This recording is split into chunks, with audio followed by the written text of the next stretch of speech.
하나님께서 사람에게 말할 수 있는 입술을 주신 것은 입술로서 말하는 대로 인생도 삶도 환경도 지어주기 위한 것이었습니다. 그러면 우리가 힘들고 어려울 때 위로받기를 원하면 위로의 말을 많이 해야 됩니다. 욥기 2장 11절로 13절 말씀까지를 보면요, 욥은 아주 순전한 사람이요 정직한 사람이요 하나님을 경외하는 사람이요 악에서 떠난 사람이었습니다. 그 하나님께서 그에게 많은 복을 주어서 자녀가 10명이었고 재물도 많았고 그래서 동방에서 가장 큰 부자로 인정을 받았습니다. 그런데 그 욥이 사탄의 역사에 의해서 하루아침에 10자녀를 다 잃어버렸습니다. 모든 재산을 다 잃어버렸습니다. 그리고 머리끝부터 발끝까지 악창에 걸려서 그 가려움을 견딜 수 없어서 재에 누워서 기와 조각으로 몸을 긋고 있었습니다. 이 소식을 욥의 친구들이 듣습니다. 이 소식을 들은 욥의 친구들이 욥을 조문하고 위로하기 위해서 찾아왔어요.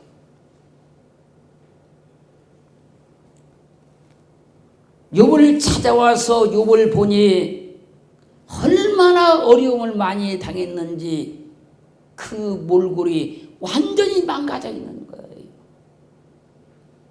욥의 친구들은 욥을 보고도 이게 욥인지 아닌지를 몰라요. 얼마나 망가져 버렸는지.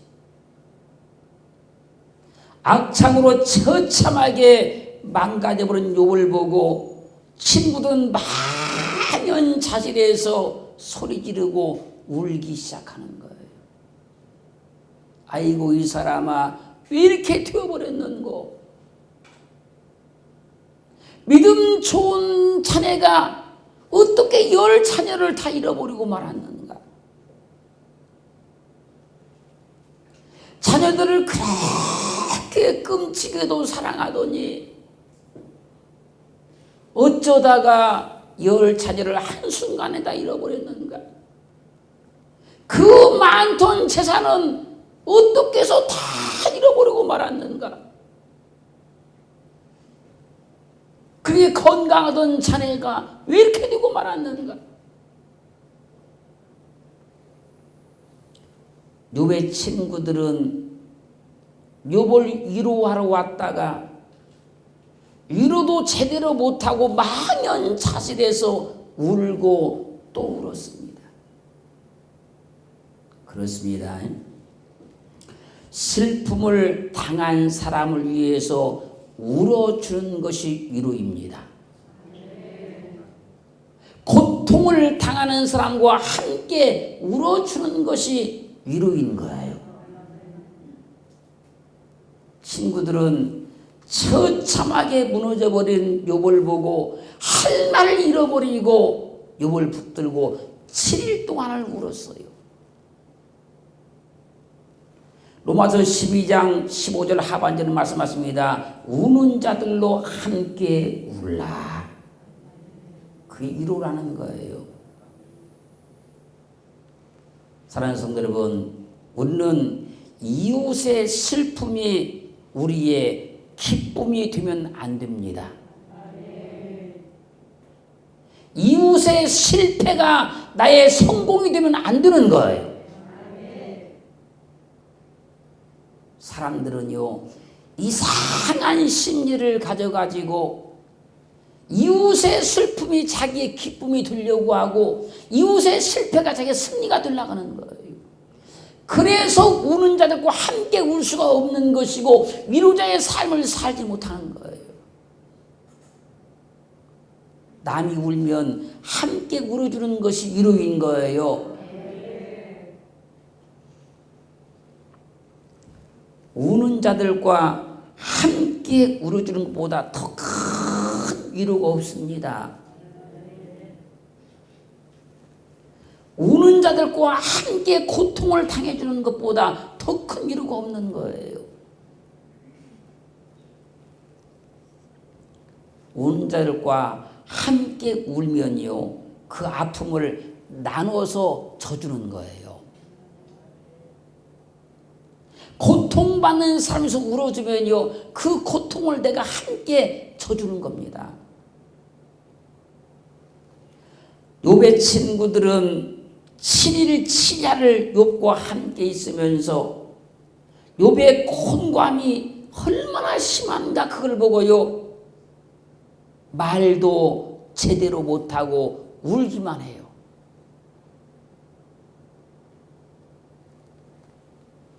우리 옛날 그 문화에 보면요, 어떤 사람이 그 부모가 돌아가셨어요.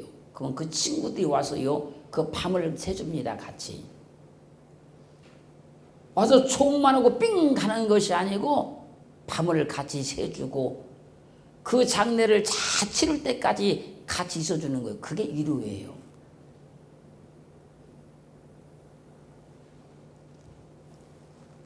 위로가 필요한 사람에게는요, 위로의 말도 참 중요하지만 그와 함께 있어주는 것이 진정한 위로가 되는 거예요. 그래서 이사야서 41장 10절은 말씀하십니다.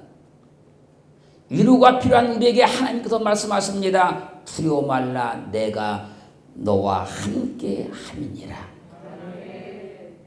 놀라지 말라, 나는 내 하나님이 됨이니라.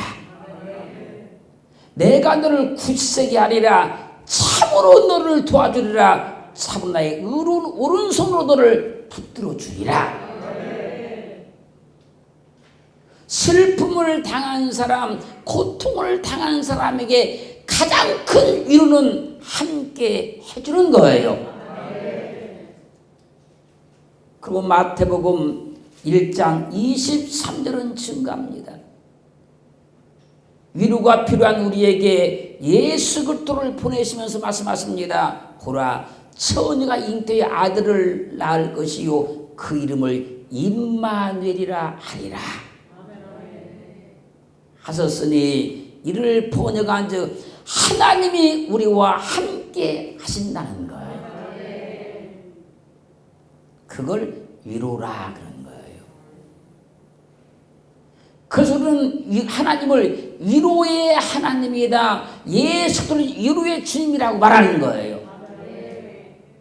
세상에서 실패하고 고통하고 죄 가운데서 죽어가는 사람들을 위로하기 위해서 오신 분이 예수 그리스도라는 거예요. 어려움을 당하고 고난을 당하여서 위로가 필요한 사람에게는요, 위로의 말도 중요하지만 그와 함께 있어주는 것이 진정한 위로가 된다는 거예요. 어려움을 만난 사람을 찾아가주는 것보다 더 큰 위로가 없어요. 그렇게 우리가 위로자의 삶을 살기를 원하면 어려움 만난 사람들을 꼭 찾아서 가서 함께 있어줘야 되는 거예요. 근데 사람들이 위로자가 안 되는 거예요.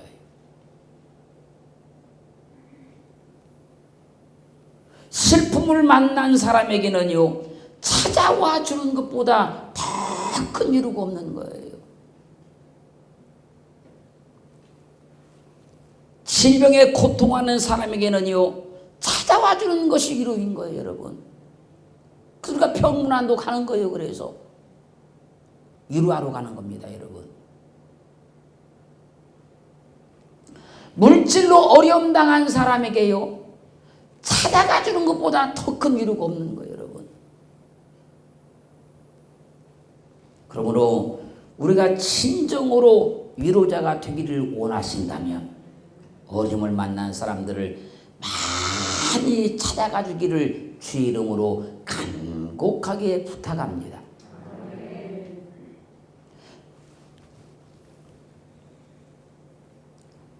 요한복음 11장 32절로 44절 말씀까지를 보면요, 나사로가 죽었다는 소식을 듣고 주님께서 가시자 마리아가 주님을 붙잡고 막 울면서 주께서 여기 계셨다면 우리 오라비가 죽지 아니하겠나이다 막 붙들고 울어요. 그때 주님께서 마리아의 우는 것을 보시고 또 유대인들이 막 우는 것을 보시고 심히 통분히 여기사 그들에게 말하는 거예요. 죽은 나사로를 어디에 두었느냐. 그래서 주님 여기 보시옵소서, 여기 보시옵소서. 그래서 주님께서 보니까 나사로가 죽은 무덤이 보여요. 주님께서 그 앞에서 실컷 우셔요.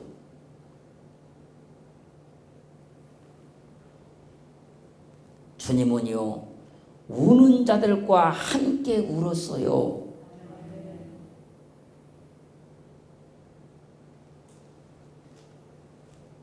그저 유대인들이요 보라 나사로를 얼마나 사랑하셨는가.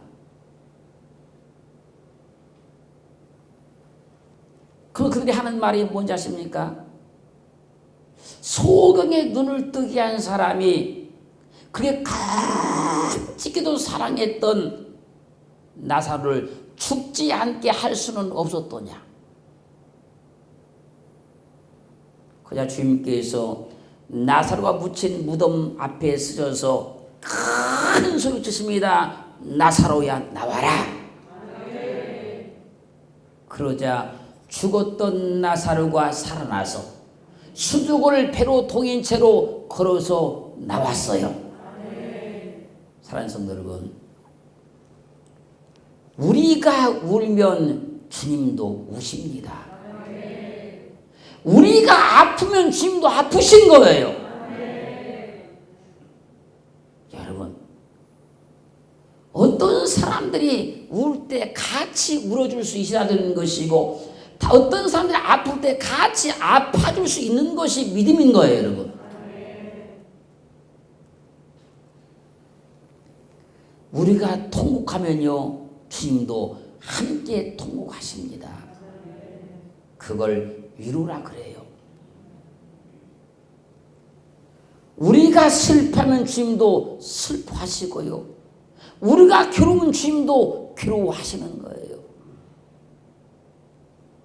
아니 우리가 울면요 주님은 나보다 더 많이 우십니다.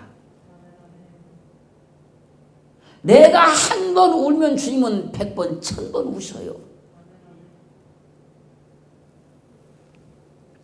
우리가 가슴 아파하면요 주님은 그 가슴이 찢어져 버려요. 그걸 위로라 그래요. 그러므로 나사로가 죽었을 때 사람들이 많이 울고 있었잖아요. 그 사람들보다 주님은 더 가슴 아파하시면서 울었다는 거예요. 그런데 위로하시는 주님의 심정을 모르는 사람들은 나사로의 죽음에 슬퍼 우시는 그 주님의 눈물을 비판하는 거예요. 그렇게 사랑했으면 죽지 않겠으면 될 거 아니야. 지금 울지 말고 죽지 않겠으면 될 거 아니야. 주님의 심정을 헤아리지 못한 사람들은 그렇게 주님을 비판하더라는 거예요. 여러분, 위로가 필요한 사람들을 비판하지 않기를 원합니다. 눈물 흘리는 사람들을 비판하지 않기를 원합니다. 큰 인간의 악한 심성에서 나오고 있는 말인 거예요. 그 사람이 잘했든 못했든 그 상관할 바가 아니고 그 사람이 울면 같이 울어야 되는 겁니다, 여러분. 욥기 4장 1절로 9절 말씀까지를 보면요, 엘리바스는 어려움을 당한 욥을 위로하러 와서 처음에는 막 울고 하더니 시간이 조금 지나니까 충고한다고 하면서 말하는 거예요. 충고한다고 하면서 내가 너와 7일 동안 있으면서 내가 왜 이런 어려움을 만났는지 내가 곰곰이 생각해 보았는데 내가 전에 여러 사람을 교훈하였고 하나님이 이렇게 믿어야 된다 저렇게 믿어야 된다 교훈했다는 거예요. 손이 늘어진 자면 강하게 하였고 어떤 사람들이 낙심하고 절망한 사람이 있으면 가서 욥이 소망을 줬다는 얘기예요. 넘어져가는 자를 말로 붙들어 주었고 어떤 사람들이 막 실망하고 낙심해가지고 넘어지려고 하면 말로 가서 막 붙들어 줬다는 거예요. 누가? 욥이. 무릎이 약한 자를 강하게 하였거늘 이 일이 내게 임함에 내가 답답하여 하고 이 일이 내게 당함에 내가 놀라는구나. 네가 과거에 어려움 당하지 않을 때 사람들이 어려움 당한 사람을 보고 이러고 저러고 말하더니 내가 어려움 당하니까 너는 왜 그렇게 답답해하고 왜 그렇게 두려워 떠느냐. 내 의뢰가 경감에 있지 아니하냐. 내 소망이 내 행위를 완전함에 있지 아니하냐. 생각하여 보라. 죄 없이 망한 자가 누구인가. 정직한 자의 끊어짐이 어디 있는가 생각해 봐라. 내가 보건대 악을 밭갈고 독을 뿌린 자는 그대로 거두나니 다 하나님의 입 기운에 멸망하고 그 콧김에 사라지지 아니하느냐. 너 죄에 앉았으면 이 어려움 당하겠냐? 네가 악을 행하지 않았으면 이런 어려움 당하겠냐? 너 분명히 어려움 당한 거 보니까 너 죄진 거야. 너 악을 행하는 거야.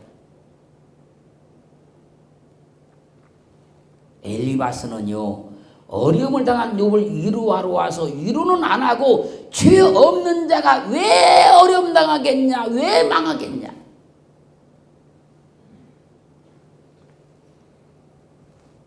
지금 고난을 당하고 있는 욥이 엘리바스에게 자신이 왜 어려움을 당했는지, 왜 이런 고난을 당하고 있는지, 왜 제가 망해버렸는지 원인을 알려달라는 게 아니에요. 지금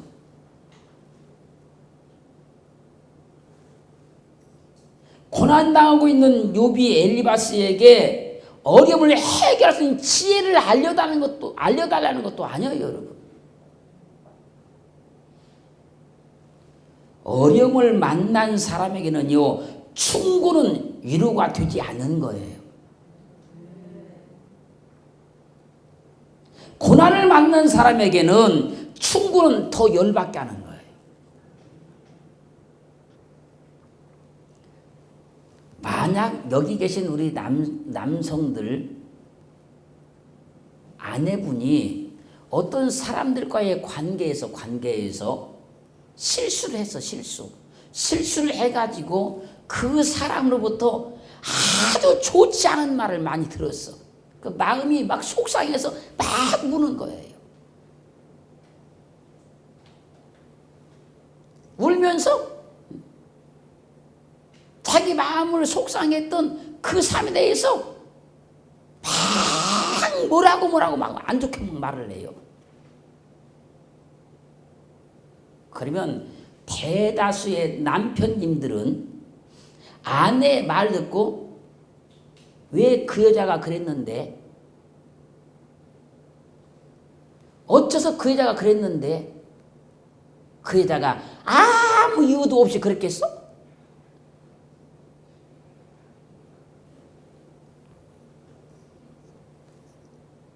그러면요, 화가 난 아내가요, 지금까지 있었던 일들을 다 말해요. 그걸 다 듣고 남편들이 말합니다. 당신 잘못했구만.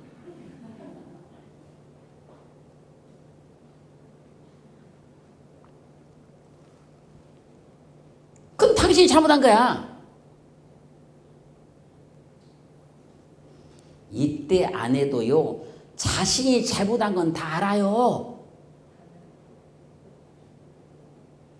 다 아는데 지금 속상하니까 왜 내가 실수를 했는지, 왜 잘못했는지 자기 자신도 자기에게 화가 나고 속이 상한단 말입니다.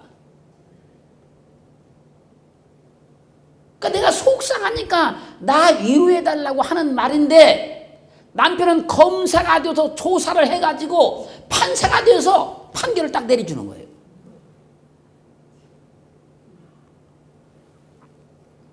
아내는 남편이 검사가 되어서 조사해달라는 것이 아니고 판사가 되어서 판결해달라는 것이 아니었어요. 지금 속상하니까 위로해달라는 거예요.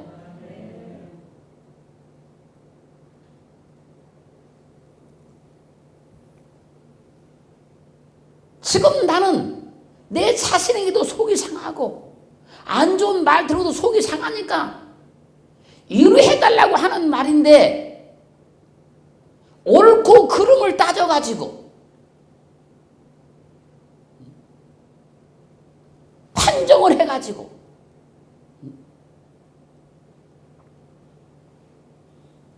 그래서요, 위로의 말을 하려면요, 말하는 지혜가 필요한 거예요. 위로자가 되기를 원하면요, 상대방의 마음을 읽어내는 지혜가 필요한 거예요. 사랑하는 성도 여러분, 어려움을 만난 사람에게는요, 충고가 위로가 아니라니까요. 어려움 만난 사람과 충고하면요, 더 열받는다니까요.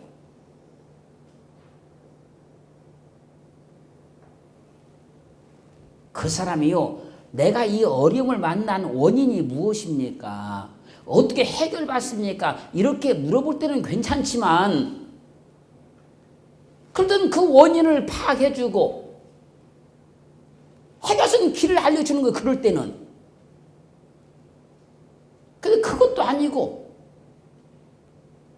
지금 어려움 당하고 있는데 찾아가서 이것은 이렇고 저것은 저렇고 무엇이 어떻고, 여러분 열받아요. 그래서 위로자가 되기를 원하면 상대방의 생각을 읽어내는 지혜가 필요한 거예요. 가끔 보면요, 위로 받아야 할 사람으로요, 열받게 하는 사람들이 있어요. 가끔 보면 위로 받아야 할 사람을 더 슬프게 만드는 사람들이 있어요. 고난을 만난 사람에게는 충고가 위로가 안 된다는 겁니다.